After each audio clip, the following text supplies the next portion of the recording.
ഇരട്ടിയാർ ഗ്രാമപഞ്ചായത്തിൽ ഓട്ടോ സ്റ്റാൻഡുകളുടെ പ്രവർത്തനം ക്രമീകരിക്കുന്നതിന് സ്റ്റാൻഡ് പെർമിറ്റ് നൽകി. ഇതോടൊപ്പം നിയമബോധവൽക്കരണ ക്ലാസും നടത്തി.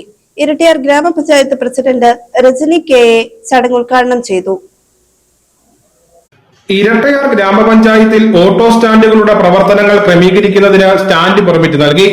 ഇരട്ടയാർ പഞ്ചായത്തിൽ 12 ഓട്ടോറിക്ഷ സ്റ്റാൻഡുകളാണ് ഉള്ളത്. ഇതിൽ ആദ്യഘട്ട നിലയിൽ ഇരട്ടയാർ ടൗണിലെ ഓട്ടോറിക്ഷ തൊഴിലാളികളായ 74 പേർക്കാണ് സ്റ്റാൻഡ് പെർമിറ്റ് നൽകിയത്. ചടങ്ങിൽ ഗ്രാമപഞ്ചായത്ത് വൈസ് പ്രസിഡന്റ് റജി ഇലുവിലക്കാട്ട് അധ്യക്ഷനായിരുന്നു.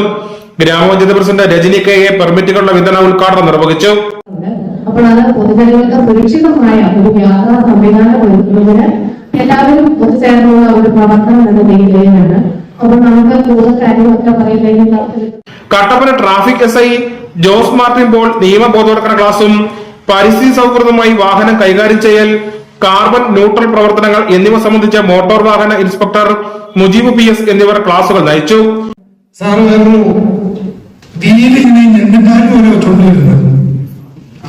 അത്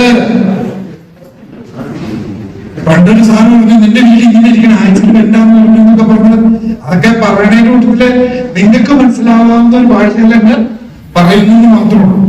ശരിക്കും ഓട്ടോറിക്ഷയിലെ സ്പ്രിംഗ് ആൾട്രേഷൻ ആണ്. വണ്ടിക്ക് ഹൈറ്റ് കൂട്ടാൻ പാടില്ല. ഞങ്ങൾ കണ്ടുപിടിക്കുന്നുണ്ട്. അത് ഈ വേദി ഇങ്ങനെ വേദി ഉണ്ടാക്കിയത് സന്തോഷമുണ്ട്. കാരണം തീർച്ചയായിട്ടും നിങ്ങൾ അറിഞ്ഞിരിക്കണം ഞങ്ങൾ എന്തിനാണ് ചെയ്യുന്നത് നോക്കുന്ന കാര്യങ്ങൾ നിങ്ങൾ അറിഞ്ഞിരിക്കണം. എന്നൊക്കെ കാര്യവും സിമ്പിൾ ആയിട്ടാണ് കാണുന്നത്. അറിയാത്ത കാര്യങ്ങളും ഞങ്ങൾ കണ്ട കാര്യങ്ങൾ കണ്ട് മനസ്സിലാക്കിയ കാര്യങ്ങൾ ഞാൻ കുറച്ച് കാര്യങ്ങൾ നിങ്ങൾ ഓർമ്മിക്കുകയാണ്. ഒന്നാമത്,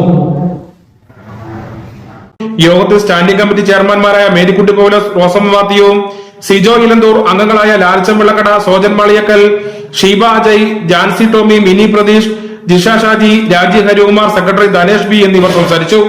ന്യൂസ് ബ്യൂറോ കട്ടപ്പന.